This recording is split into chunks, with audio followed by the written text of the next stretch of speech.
Hello there, you amazing viewers and subscribers, and welcome to part 6, or should I say episode 6, of my weekly ranking series of every single season of Doctor Who from 1963 to 2022. So, in today's video, we're going to be looking at 34th place.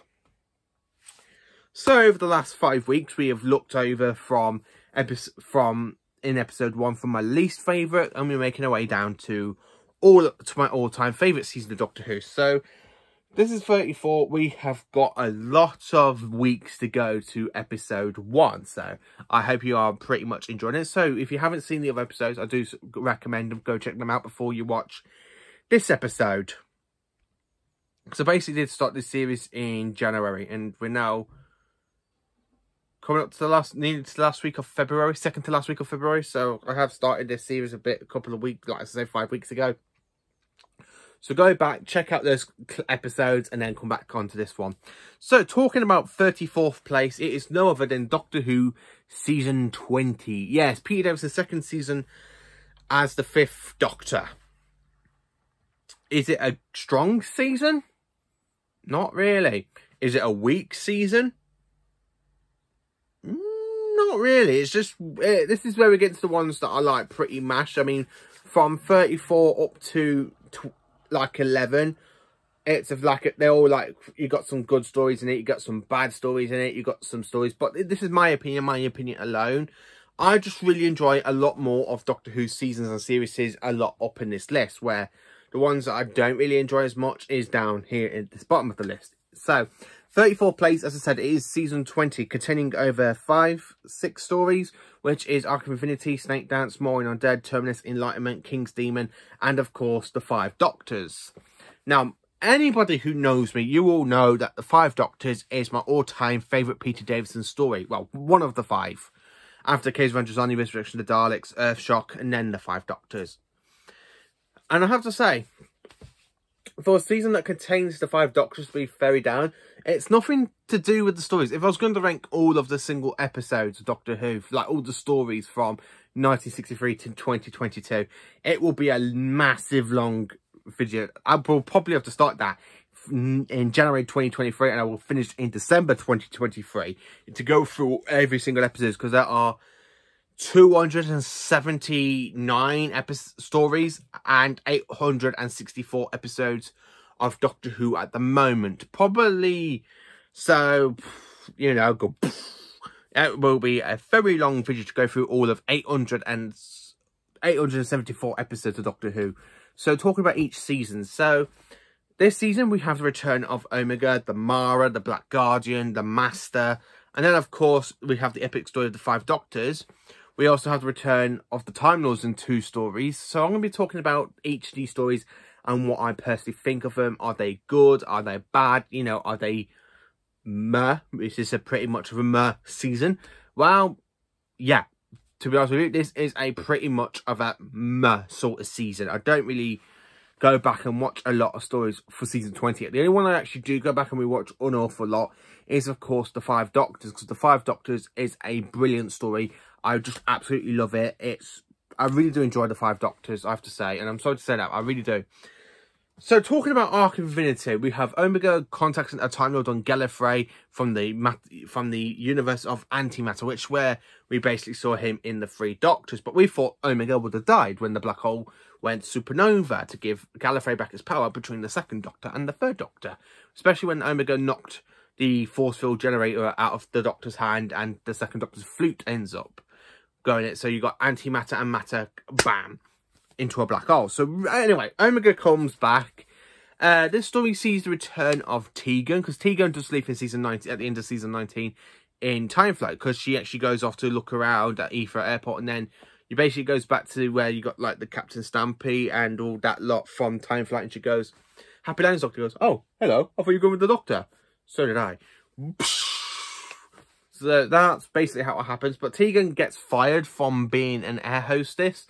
She ends up going to find her cousin in Amsterdam, who's been basically taken over by Omega and the kind of weird sort of bird creature that Omega has created. Now, Omega created jail guards in season 10 of the 3 Doctors, Why can I not just bring them back instead of this big, awful bird kind of creature? And I really don't like the design of the bird creature.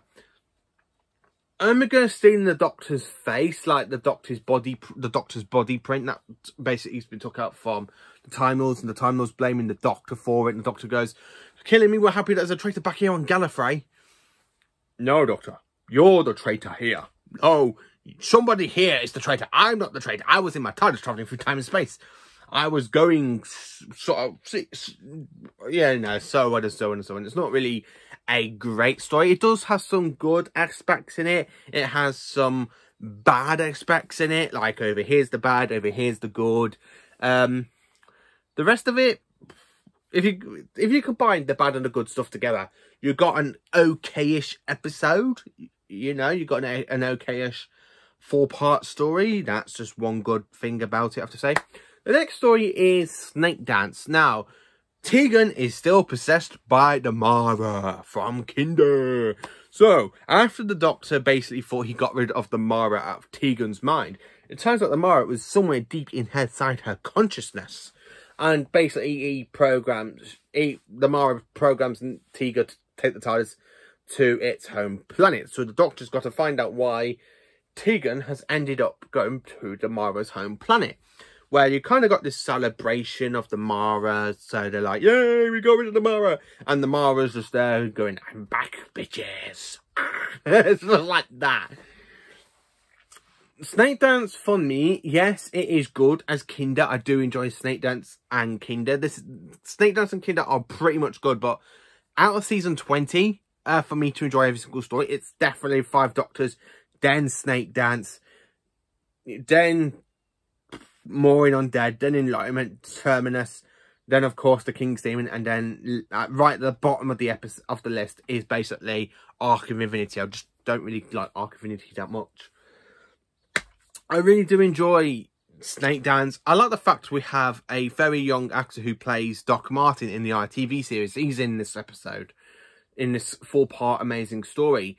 And it's pretty much an enjoyable story. I like the fact that Mara's got an updated CGI effect and stuff. I am looking forward to having this season out on Blu-ray soon, so that way I can actually have the 5 Doctors in Blu-ray, but I'm going to talk more about the 5 Doctors in a little bit. Coming into the Black Guardian trilogy now, I'm going to talk this as a one big massive thing like it is. So we have 3 stories, all 4 parts. So basically we have 12 episodes of this Black Guardian trilogy underneath 3 different stories. So we've got More in Undead, we've got Terminus and Enlightenment. So what can I tell you about the Black Guardian trilogy? Yes, we have the return of the Black Guardian. Yes, we got the return of the Brigadier Alistair Gordon Lethbridge Stewart, who's basically became a teacher. Now, there's a little bit of a subplot for More in Undead. It was actually supposed to be Ian Chesterton, but the actor that played Ian was unavailable to come and film for this Doctor Who story, so they had to change Ian out and put Brigadier Alistair Gordon Lethbridge Stewart in. So I don't really mind that. You know, you got 2 versions of the Brigadier and stuff, and I really do enjoy seeing Nicholas Courtney and Peter Davison's reaction to each other and stuff. I really do enjoy it. But we also got an introduction story to Tarlo, because Tarlo joins the TARDIS team in this one. And then the next story, where you got Terminus, I can't remember much about Terminus. It is the weakest link of the Black Guardian trilogy. The only thing I know about it is that Nyssa leaves. I have watched Nyssa leave. I like the fact she gives the Doctor a kiss on the cheek when she goes bye-bye. Goodbye, and thank you for everything that he's shown her in the universe and stuff. So, and then of course we go to Enlightenment, where the Doctor finds out Tarlo's been working for the Black Guardian, and the Tarlo goes to the Doctor, I did try and cancel a contract, and the Doctor goes, "I believe you." And Tegan goes, "You're not serious. We cannot trust him now after all this." And the Doctor goes, I don't really care, you know. If it was the 9th Doctor and Tyler betraying the 9th Doctor, I really think the 9th Doctor would have gone bad shit mad at him. Where I think with Davis's Doctor, it's just like he took a pinch on the chin. Just go like that, like pinch on the chin, and he takes it, and then Tyler stays with him.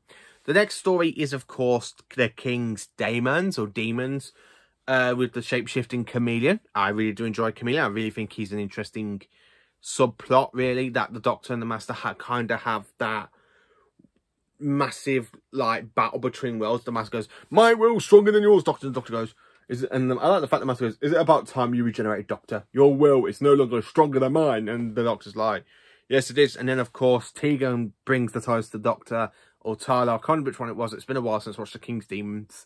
And they go in the TARDIS with Chameleon, and the Doctor and Chameleon. Basically, that's really it for Chameleon until Planet of Fire. So, talking about the last proper story, and it is, of course, the anniversary special, which was actually broadcast on the 25th of November 1983. It is, of course, one of my all-time favourite stories, The Five Doctors. I really enjoy The Five Doctors. Yes, unfortunately, William Hartnell has passed away at this point, so we do get a new actor coming to play the first Doctor. In the actual actor playing it was Richard Hendel. And of course, we got Patrick Troughton and John Pertwee back. Tom Baker didn't come back for the story because I know that during To Matters, he wasn't getting on with John Nathan Turner at the time when he was the Doctor, when he left. He only left the Doctor 2 years ago before The Five Doctors was actually when The Five Doctors was being made and being aired. So he didn't really think he would actually come back. So, but they did use some good stuff out of the untransmitted version in Shada. So you've got some good stuff from Shada brought into The Five Doctors. And I really do enjoy it, where you got the Doctor, like you got the first three Doctors reacting with the fifth Doctor.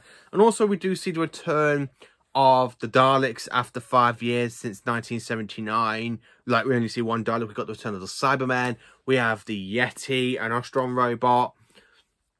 Also, we do have the return of some companions like Susan, who is the first Doctor's granddaughter, so she's in it. We have Brigadier in it as with the second Doctor. I love the fact when the second Doctor goes, ah, thank you. He goes, tomorrow's times. Who is this? Colonel Critter. Ah. And he shakes his head and goes, you've had this place redecorated, have you? I don't like it. Come on, Doctor. And in that talk, he goes, yes, Doctor, we had some times together. He goes, oh my God, don't forget Omega. If it's good, and the terrible study. Who? Ah, she was before your time, wasn't she, Brigadier? I really, I really do like that. And the Doctor goes, Brigadier, I believe our past is catching up to us. Or maybe it's our future. Come on, run! And then they get pulled out of time. I love the fact with the third Doctor as well, and he's just there driving Bessie, and you've got this Time Lord thing heading towards him, and the Doctor's just there going, great balls of fire! And he's driving in Bessie, trying to get away from it, and then you just got that really creepy music going, do, do, do. And it's literally took the third Doctor out of time, the fifth Doctor's there, holds onto his chest and goes, I have to find what? My other selves. I really do like Pete Davidson's reaction to that. And then when you got him, like, reacting with the first Doctor, and the first Doctor goes, I'm many number of things, my child, but as it happens, I'm the Doctor. The original. You might say, well, you shouldn't be here at the same time with him, should you? Certainly not. It only happens in the greatest emergencies, and specifically now. Look, young lady, Susan and I are pretty valid, and this our young gentleman looks pretty valid. And he goes, I love the fact he goes, regeneration, 4th. Goodness me, so there's 5 of me now. I really do like Richard Endel's reaction to as the first Doctor, and he reacts to it going, 4th. I really do enjoy it. I love the fact when the Doctor gets kind of like mind locked with Barbarossa, and you got the first 3 Doctors there, and they go, fight it, my boy, fight it. We must concentrate. We must break it. It must be one. And then all the Doctors just close their eyes, and the 5th Doctor walks over and goes, you see, Barusa, not even with the 3 of me, I'm still a match for you. I still like it. I love the fact when you got the Chancellor person come at the end of it and she goes to the Doctor, I believe that the whole rumours of Rassilon is true. You need to make a full report to the High Council. Oh, must I? Yes, it would help you. My what? Doctor, you will become a president. I love the fact that the Doctor says, very well, Chancellor Gravia. You will have full power until my return. In the meanwhile, I shall travel in my time. She goes, Doctor, I am the president, am I not? You wish me to do as I command. Get into the TARDIS. You escort the Chancellor back to her duties. And they go back into the TARDIS. And then you've got the Doctor, Tegan and Tylo at the end of it. And they're like talking, says it's soon you be goodbye. Then he goes, will it? He goes, well, you're off to Gallifrey to be president. I suppose it would not help for your timeless subjects to give us a working TARDIS so we can get home. He goes, who says anything about Gallifrey? I told them that I have full power until I return. You're not going back. Sometime, Tegan, you take my breath away. I love the fact that he literally goes, but with the times there will be fewest. You can't go in the room from your own people in a vacuously old TARDIS. He goes, why not? After all, that's how it all started. I really do enjoy the Five Doctors. It's got some great stuff in it. It's one of my all-time favourite stories for Peter Davis's Doctor. So season 20, is it a bad season? I do enjoy it a lot more than season 16. It's not particularly bad, but it's got some good stuff in it. But when I was trying to rank it with the other seasons, I just really enjoy all the other stuff, like all the others and series in between. I just really do enjoy some of the other stuff that goes on in season 20. The only reason I want season 20 on Blu-ray is because I just really want the Five Doctors out on Blu-ray. I just really want the Five Doctors in pure HD gold because it has some great filming location. It's got some... Imagine some of the... Imagine behind the sofa, Pete Davis and Colin Baker and Sylvester McCoy sitting down watching Patrick Troughton and John Pertwee's reaction to each other, because that is the best thing about it. Because them two used to have the biggest banter going for Doctor Who. I really did enjoy this Doctors. I love the fact when he goes, fancy pants, scarecrow. He's like... Oh, I really do enjoy it. I love the fact when the Brigadier goes, goodbye, Doctor. Splendid fellows. All of you. I really do enjoy it. I love the fact when John Pertwee meets the Brigadier, goes, Brigadier, as I got a Lethbridge Steward. How nice to see you again, dear fellow. He goes, oh, so you're here, Doctor. And he actually talks to Seth Jane about it. It's just an absolutely iconic episode of Five Doctors. I really do enjoy it. I love the fact we have the Master teaming up with the Cybermen as well. Literally, when you've got the Time Lords offering the Master a whole new regeneration cycle, but which basically the Master tries to kill the Doctor at the end. I just really do enjoy it. So this is my episode 6 of ranking every Doctor Who season. So in 34th place, it is of course season 20. Let me know in the comments what you think of Doctor Who season 20. Is it one of your favourite seasons? It's not one of your favourite seasons. Let me know what's your favourite story of the season, because out of this season, it is definitely the Five Doctors to be my all-time favourite. Thank you for watching. Have a great day.